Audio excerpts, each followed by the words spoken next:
आप सभी को पता है, इस देश में बहुजन नायिका माननीय बहन कुमारी मायावती जी देश की सरकारों से बराबर अपील और उनसे मांग कर रही हैं कि देश के गरीब, कमजोर और छोटे व्यापारी इन सभी की सुनी जाए, इन सभी की सुध ली जाए, इन सभी की मदद की जाए और इन लोगों तक सुविधाएं पहुंचाई जाए। लगातार माननीय बहन जी तमाम कोरोना काल के जो अन्यताएं थी सरकार द्वारा, योगी आदित्यनाथ द्वारा या केंद्र सरकार द्वारा, उन सभी पर लगातार अपनी बात कहती आई हैं, लोगों सरकारों को चेताती आई हैं और ये बहुत महत्वपूर्ण है। एक विपक्ष की नेत्री होने के नाते बहुत महत्वपूर्ण है कि राजनेता को इस तरह से अपनी जनता के लिए, चाहे सत्ता में हो या ना हो, अपनी बात कहनी चाहिए। साथियों, इस समय देश की जो अर्थव्यवस्था है, क्योंकि हम लोग सभी लोग लगभग 45 दिन से घरों में कैद हैं। सरकारों ने कोई भी ऐसी सुविधा, कोई भी ऐसा आर्थिक पैकेज इस बार अनाउंस नहीं किया या ड्रामाबाजी नहीं की जिससे आम जनमानस को कुछ फायदा मिल सके, या जो लोग मध्यम वर्गीय हैं, जो घरों में बैठे हैं, जिनके पास आज नौकरी से बेदखल हो रखे बहुत सारे करोड़ों लोग, तो उन तक कैसे सहायता पहुंचाई जाए। गरीब, कमजोर जो आज मजदूरी और तमाम तरह के जो फैक्ट्रियों में बंद ताले लगने की वजह से भुखमरी कगार पर, उन तक कैसे सुविधाएं पहुंचाई जाए, इस सभी की चिंताओं को माननीय बहन जी ने अपने ट्वीट के माध्यम से कहा है कि इस समय देश की अर्थव्यवस्था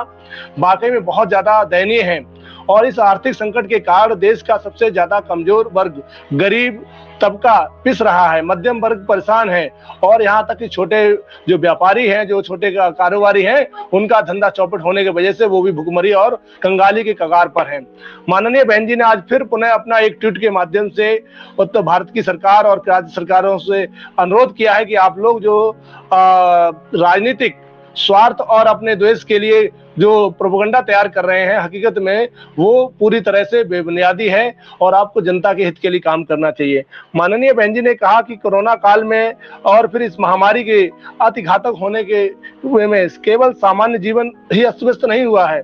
इसमें बल्कि देश की पूरी अर्थव्यवस्था चौपट हो गई है, पूरी अर्थव्यवस्था चरमरा गई है तथा गरीबों और बेरोजगारी के बढ़ते हुए और महंगाई के बढ़ते हुए सभी लोग विचलित हैं, सभी लोग परेशान हैं। अतः सरकार को इसमें वाकई में गंभीरता से लेना चाहिए, जो सरकार गंभीरता से नहीं ले रही है। माननीय बहन जी ने आगे भी कहा कि दूसरे ट्वीट में कि देश की अर्थव्यवस्था और लोगों की रोजी रोटी आज संकट में है। जैसे ऑक्सीजन की समस्या हुई थी, उससे भी अति गंभीर चिंता की बात है कि इस समय देश की सरकारें जो तमाम ड्रामाबाजी कर रही हैं, जो स्वार्थी उद्देश्य की जो अपने उद्देश्य की राजनीति के लिए लोगों को भरगला रही हैं, उनको इन सभी को त्याग देना चाहिए, उनको सभी को छोड़ देना चाहिए और जनमत की बातें करनी चाहिए, लोगों के जान माल की हिफाजत करने के लिए बात करनी चाहिए। तो ऐसा होगा तो ज्यादा अच्छा होगा। तो साथियों, माननीय बहन जी की ये चिंताएं बहुत जायज हैं। आप लोगों ने देखा होगा किस तरह से देश में जब से 7 साल में सरकार आई है और पूरे 7 साल में केंद्र सरकार हो, चाहे उत्तर प्रदेश की राज्य सरकार हो, चाहे बीजेपी कांग्रेस सरकार हो, इन लोगों ने सबसे ज्यादा आर्थिक उत्पीड़न इस बहुजन समाज का किया है। जो समाज सदियों से ठगा और चला गया था, जिस समाज को इस देश में बाबा साहब अम्बेडकर के कॉन्स्टिट्यूशन से थोड़ा बहुत अपलिफ्ट मिली थी, जिस लोगों को आर्थिक संसाधनों में हिस्सेदारी मिली थी, वो सब छीनने का काम 7.5 साल में मोदी सरकार ने किया है। आप सभी ने देखा होगा पिछले जब लॉकडाउन की प्रक्रिया शुरू हुई, देश तालाबंदी में था, उस समय इस देश की जो जीडीपी थी वो -29% हो गई थी। -29%, मतलब आप समझिए कितना विकराल रूप इस देश की अर्थव्यवस्था का देखने को मिला। पूरा विश्व भारत की सरकारों को कोस रहा था, उनके जो बदनीयत है, जो उनकी योजनाएं हैं, गलत योजनाएं हैं, उन सभी की निंदा कर रहा था, लेकिन सरकार अपनी मीडिया माफिया के द्वारा प्रचार करी जा रही थी। आज की हालात ये है कि तमाम न्यूज़पेपर्स ने, जो वर्ल्ड के न्यूज़पेपर हैं, भारत के जो थोड़े बहुत पत्रकारिता को मानते हैं वो न्यूज़पेपर है, वो लगातार लिख रहे हैं कि भारत की जो अर्थव्यवस्था है पुनः -7.5% के पहुंच चुकी है और जो एक गंभीर चिंता का विषय है, क्योंकि इस माइनस अर्थव्यवस्था के वजह से देश में बेरोजगारी का आलम बहुत तेजी से बढ़ता है। जो नए युवा हैं उनकी तो रोजगार की आप बात छोड़ दीजिए, जो लोग काम वाले लोग थे उनका भी रोजगार छिन जाता है। उसके बाद महंगाई इतनी चरम पे हो जाती है क्योंकि चीजों का बनना कम हो जाता है, बाजार में सप्लाई कम हो जाती है, तो डेफिनेटली उस चीज को महंगा कर देती है बाजार, और उस महंगाई का दंश इस देश की जनता, गरीब कमजोर लोग झेलते हैं। आप लोगों ने देखा होगा आज जो सरसों का तेल, जो आज से महीने साल 2 साल 3 साल पहले 80-90 रुपए लीटर मिलता था, आज 180-200 रुपए लीटर मिल रहा है। जो रिफाइंड आपको बाजार में पहले 60-65-70 रुपए लीटर मिलता था, आज वो 170-160 रुपए लीटर मिल रहा है। आप पेट्रोल और डीजल की देखते थे, आप किस तरह आपने देखा होगा पिछले 7 साल में ऐसी बढ़ोतरी हुई है जैसे जो पेट्रोल और डीजल में जो बढ़ने का जो क्रम है वो लगातार जारी है और इसमें सरकार की अनियमितताएं हैं। सरकार ने जिस तरह पूंजीपतियों कंपनियों को लूटने के लिए इस देश को छोड़ दिया है, वो लगातार लूट रहे हैं। पिछले लॉकडाउन के दौरान जब देश तालाबंदी में था, लेकिन सरकारें की जो सहयोगी जो कंपनियां हैं वो लगातार देश की जनता को लूट रही थी। दोस्तों, पूरे महीने में 17 बार पेट्रोल डीजल का दाम बढ़े और भारत के कई कोनों में, कई राज्यों में तो ये हालत हो गई कि वहां पे 100 रुपए लीटर से भी ऊपर पेट्रोल पहुंच गया, मतलब सेंचुरी मार चुका है। देश तरक्की करने लगा महंगाई के दौर में, महंगाई के तौर पर देश तरक्की करने लगा भुखमरी और बेरोजगारी के तौर पर। तो साथियों, इन सभी बातों की चर्चा हमको करनी चाहिए और हम लोगों को देखना चाहिए कि देश की अर्थव्यवस्था वाकई में चौपट कर दी इन सरकारों ने। और माननीय बहन जी लगातार आर्थिक मुद्दों पर, क्योंकि माननीय बहन जी का आर्थिक जो शासनकाल रहा वो बहुत ही स्वर्णिम युग रहा और माननीय बहन जी ने उत्तर प्रदेश में जिस तरह आर्थिकता को बढ़ावा देते हुए उत्तर प्रदेश की विकास दर को जो बहुत कम थी जब मुलायम सिंह यादव जी ने अपना शासन छोड़ा था 2007 में, और 2007 से 2012 के बीच में माननीय बहन जी ने 9.25% उत्तर प्रदेश की जीडीपी ग्रोथ कर दी थी। ये बहुत बड़ा मानक था, क्योंकि उस समय जब केंद्र सरकार थी बीजेपी की, उस समय बीजेपी में 5.25% था, लेकिन उत्तर प्रदेश का अपना जो जीडीपी था वो 9.25% था, जो पूरे भारत के अन्य राज्यों की सरकारों के मुकाबले बहुत बेहतर था। लेकिन आज की स्थिति जब कोरोना काल की देखते हैं, कोरोना काल से पहले भी देखते हैं, तो लगातार इन्होंने फाइनेंशियल इंस्टीट्यूट पे हमला करके इस देश की अर्थव्यवस्था को चरमरा दिया। इन्होंने नोटबंदी, जीएसटी और तालाबंदी, तमाम तरह के ऐसे आर्थिक आपातकाल के जो नियम लेके आए, उसकी वजह से आज देश की अर्थव्यवस्था चौपट हो गई। बैंकें करप्ट हो चुकी हैं, बैंकों में जो प्रणाली थी वो पूरी तरह धराशायी हो गई। इन्होंने आरबीआई, रिजर्व बैंक का जो पैसा, जनता का पैसा था, वो बार बार यूज करके देश को खोखला करने का काम कर रही हैं सरकारें। इसकी वजह से पूरा का पूरा भारत का अर्थव्यवस्था गड्ढे में पहुंच गया। और माननीय बहन जी ने इसी चिंता को देखते हुए, क्योंकि इसकी पूरी मार हमारे गरीब, कमजोर, दलित, पिछड़े और अन्य गरीब परिवारों समाज पे पड़ती है, तो इसकी भरपाई सरकार नहीं कर रही है और बल्कि दिखावा कर रही है। तो ये बात फैक्ट है कि सरकारों को इस पे सोचना चाहिए। दोस्तों, जीडीपी की हम लोग बात कर रहे हैं, तो हम लोग मैन्युफैक्चरिंग यूनिट्स की बंद होने की बात कर रहे हैं, लेकिन ये हो क्यों रहा है? क्योंकि सरकार के पास कोई प्लान नहीं है। सरकार ये चाहती है कि जो नीचे का बाजार है वो भी सारा का सारा इनके पूंजीपति मित्रों के हाथों में पहुंच जाए, जिससे ये देश आर्थिक रूप से भी गुलाम हो जाए। और यही पूरा षड्यंत्र है। इस लॉकडाउन के नाम पर, इस कोरोना काल के नाम पर सरकारों ने दो धारी मार मारी है इस पूरी गरीब जनता पर, उत्तर भारत के, और उसका बड़ा खामियाजा इस देश की जनता भुगत रही है। और सरकारें और तमाम इनके मीडिया माफिया लगातार आपको सभी को देखने को मिला होगा कि ये लोग इनकी महिमा मंडन कर रहे हैं, सरकार की थोती प्रशंसा कर रहे हैं। और तो हम लोगों को भी इस बात को मुख्य गंभीरता से उठाना पड़ेगा कि किस तरह तमाम राजनीतिक दल अपनी राजनीतिक रोटियां सेक रहे हैं। उस दौरान परम आदरणीय बहन कुमारी मायावती जी इस देश के किसान, गरीब, कमजोर के साथ खड़ी हुई हैं। आप सभी को आश्चर्य होगा, जब माननीय बहन जी की सरकार थी उस समय उत्तर प्रदेश में गन्ना किसान खुश था। एक बार गन्ना किसान आंदोलन करने के मूड से खड़ा हुआ और उन्होंने माननीय बहन जी से मांग रखी कि हमारे गन्ने की कीमत को 40 रुपए प्रति क्विंटल बढ़ाया जाए। तो माननीय बहन जी के पास जब ये किसान आंदोलन के लोग गए और जाने के बाद उनके महेंद्र सिंह टिकैत जी, और उन्होंने माननीय बहन जी से अपना जो फसल का बढ़ोतरी का मांग की, तो माननीय बहन जी ने कहा ठीक है, आप लोग जाइए, हम इस पे गौर करेंगे और कल के अखबार में आप इसको देख भी लीजिए। आपको विश्वास नहीं होगा, महेंद्र सिंह टिकैत जी जब वापस आ रहे थे दिल्ली अपने सहारनपुर साइड में, तो उन्होंने जब सुबह ट्रेन रुकी रास्ते में, तो उन्होंने देखा कि न्यूज़पेपर वाला घूम रहा है, तो हमने किसी साथी से कहा देखिए कि न्यूज़पेपर में क्या कोई खबर जो कल बहन जी ने बोला वो है पूरा। तो जैसे उन्होंने न्यूज़पेपर खोला, पढ़ा, देखा, तो पहली हेडलाइंस थी किसानों को 40 रुपए प्रति क्विंटल और बढ़ा के गन्ने का दाम दिया जा रहा है। तो वो महेंद्र सिंह टिकैत ने कहा ये है एक राजा, ये है एक शासक की भूमिका, ये है शासक का महानता। जो एक फरियादी गया उनके पास, बिना आंदोलन किए ही उन्होंने उस जनता की सुन ली। तो साथियों, तमाम मुद्दों पर हम लोगों को अपनी बात, अपनी नेता की बात को कहना चाहिए, अपनी माननीय बहन जी की बातों को आगे बढ़ाना चाहिए और उन बातों का भी जिक्र करना चाहिए जिससे उत्तर प्रदेश में खुशहाली आई। आपने देखा होगा उत्तर प्रदेश की जीडीपी क्यों बढ़ी, क्योंकि बहन जी ने रोड स्ट्रक्चर का बहुत बड़ा मानक स्थापित पूरे विश्व में किया। आपने एक्सप्रेस वे देखे, गंगा एक्सप्रेस वे देखे, आपने तमाम बड़े प्रोजेक्ट रोडों के देखे, जिसकी वजह से गाँव को और छोटे कस्बों को बड़े हाईवे से कनेक्ट करके किसानों के लिए जो सुविधा थी वो माननीय बहन जी ने उपयुक्त कराई। ये सब काम माननीय बहन जी ने उस समय किए थे जब उनकी शासन सत्ता थी। आज जब उत्तर प्रदेश में देखते हैं तो हर जगह बदहाली है, हर जगह बेरोजगारी है, हर जगह थू-थू हो रही है योगी सरकार की, उसके बाद भी उनको शर्म नहीं आ रही है। पूरे कोरोना काल में, पूरे संकट काल में, इसमें गाँव-गाँव में बीमारी का प्रकोप सबसे ज्यादा है, उसके बाद भी योगी आदित्यनाथ अपनी झूठी प्रशंसा करने से बाज नहीं आ रहे हैं। तमाम नदी नालों में और तमाम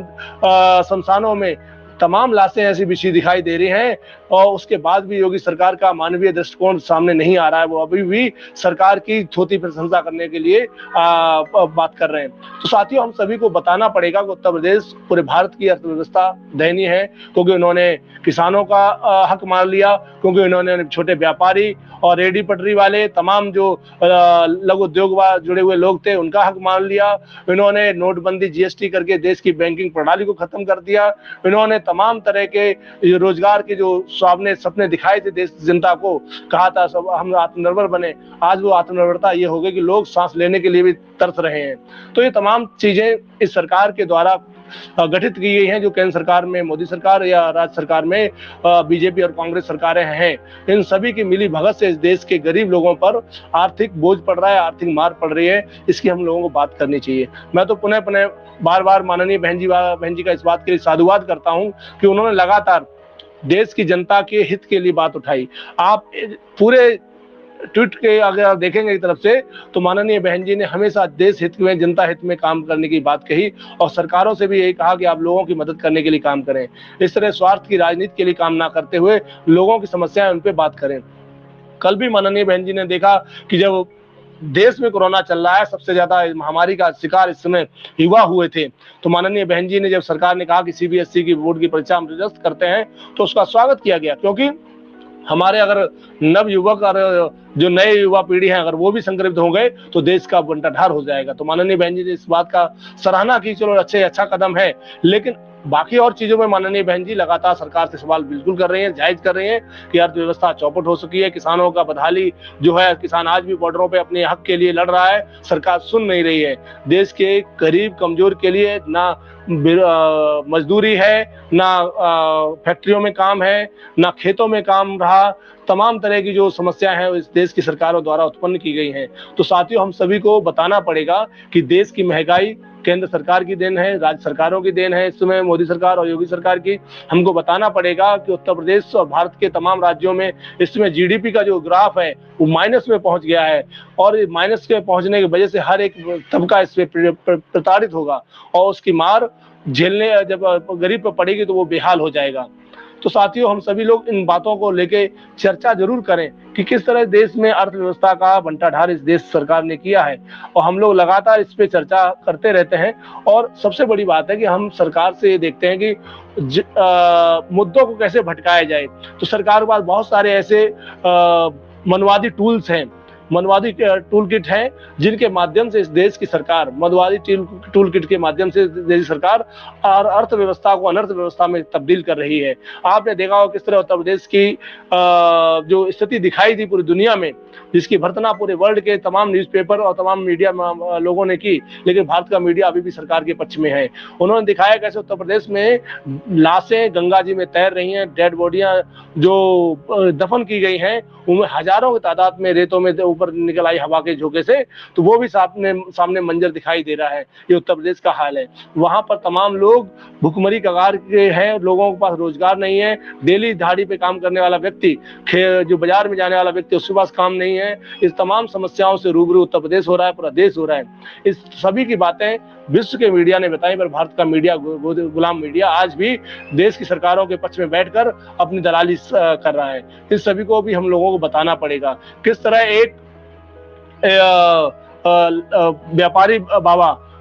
व्यापारी बाबा अपने आप को देश का हितैषी बताकर देश की जनता को लूट रहा है। कैसे वो लोगों को बरगलाकर देश की जो डॉक्टर्स हैं, जो नर्स हैं, जो तमाम मेडिकल सुविधाओं देने वाले जो लोग हैं, उनके अपहास बना रहा है, उनको अपमानित कर रहा है। ये काम भी देश की सरकारों के सह पे किया जा रहा है। किस तरह एलोपैथी के जिससे लोग जिंदा होते हैं, जिससे लोग बच रहे हैं, इस देश में करोड़ों लोगों की जान बचाई गई है, उन सभी डॉक्टर्स, उस पूरी पद्धति को ये लोग बदनाम कर रहे हैं। तो ये इसलिए कर रहे हैं कि सारा ये सामंती अर्थव्यवस्था इनके पास आ जाए, तनचंद पूंजीपतियों के हाथों में इनकी सत्ता आ जाए, जिससे आप हम सभी लोग इनके गुलाम की तरह बात करें, गुलाम की तरह बिहेव करें, जो ये बोलें, जो ये दें, वही खाकर अपने आप को जीवित रखें। तो साथियों, हम सभी को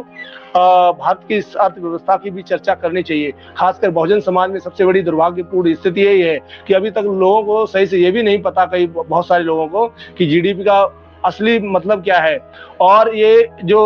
अर्थव्यवस्था में कैसे चीजें हमारी अनफिट हुई है, कैसे सरकार ने अपने फायदे के लिए चीजें इंप्लीमेंट की हैं, कैसे महंगाई दर और महंगाई जो बढ़ रही है उसमें कैसे सरकारों का फायदा हो रहा है, इन सभी बातों का भी बहुजन समाज को अध्ययन करना चाहिए, जो कि नहीं करते हैं। हम सभी को सोचने वाली बात है, हर एक सेक्टर आज प्रताड़ित है, और सरकार ने तमाम तरह के, अभी आरबीआई से इन्होंने 99,000 करोड़ रुपए निकाला है, जो भारत का रिजर्व था, वो पैसा कहाँ इन्वेस्ट किया? पीएम केयर फंड को इन्होंने लूट खाया, वो पैसा कहाँ गया? 20 लाख करोड़ का जो बड़ा भारी पैकेज इन्होंने लास्ट ईयर इन्होंने अनाउंस किया था, उस पैकेज का फायदा किसी भी समाज, किसी वर्ग को नहीं मिला। यहाँ तक कि इस देश में बेरोजगारी का आलम यह है कि इस लॉकडाउन में, दूसरी लहर में भी देश में लगभग 20 करोड़ लोग अनएम्प्लॉयड हो चुके हैं, अभी तक घरों में बैठे हैं। और ये ऑथराइज सेक्टर की मैं बात कर रहा हूँ, अनऑथराइज सेक्टर में अगर जाएंगे तो लगभग फिर 35 से 40 करोड़ लोग घरों में बैठकर अपने आप का बदहाली का जीवन जी रहे हैं। और सबसे बड़ी बात है, माननीय बहन जी ने कहा कि जिस तरह से बदहाली हो रही है, उसमें जो कॉन्वेंट स्कूल्स हैं उनको भी सरकारों को लगाम लगानी चाहिए, और जो लोग फीस मांग रहे हैं उन पर भी सरकार को रोक लगाकर उनको राहत देनी चाहिए, जो परिवार अभिभावक अपने बच्चों को पढ़ा रहे हैं, जो इस समय फीस देने में सक्षम नहीं है। इन तमाम बातों को माननीय बहन जी ने तमाम समय पर उठाया है। तो ये सब आर्थिक बातें हैं, जिसका मैं बात समझता हूँ कि माननीय बहन जी का जो आर्थिक विश्लेषण, आर्थिक सोच है, वो वाकई में अर्थव्यवस्था के दृष्टिकोण से, बाबा साहब अम्बेडकर के बाद दूसरी दृष्टिकोण से बहुत बेहतर समझ है उनकी। वो लगातार उस वर्ग की बात करती हैं जिस वर्ग पर सबसे ज्यादा अर्थव्यवस्था के कमजोर होने पर मार पड़ती है। आज रुपया कमजोर पड़ गया डॉलर के मुकाबले, आज महंगाई दर ऊपर पहुंच गई, आज डीजल पेट्रोल का दाम जो है आसमान छू गया, आज तमाम सब्जियां, आज तमाम खाने पीने की सामान जो दुकानों में मिलते हैं वो गरीब के मुंह से दूर भाग गए हैं। ये तमाम समस्याओं का बोध हमको करना चाहिए, जिसकी बात माननीय बहन जी बार बार कर रही हैं कि सरकारों को अर्थव्यवस्था को दुरुस्त करने के लिए बेहतर से बेहतर कदम उठाने होंगे। तो साथियों, इन तमाम बातों को लेकर हम लोग आप सभी समझ सभी एसएम न्यूज पे हैं। अगर आपने अभी तक हमारा चैनल सब्सक्राइब नहीं किया है तो सब्सक्राइब करें और घंटी का बटन बिल्कुल भी दबाना ना भूलें, ताकि सभी लेटेस्ट खबरें पहुंच सकें आप पे सबसे पहले।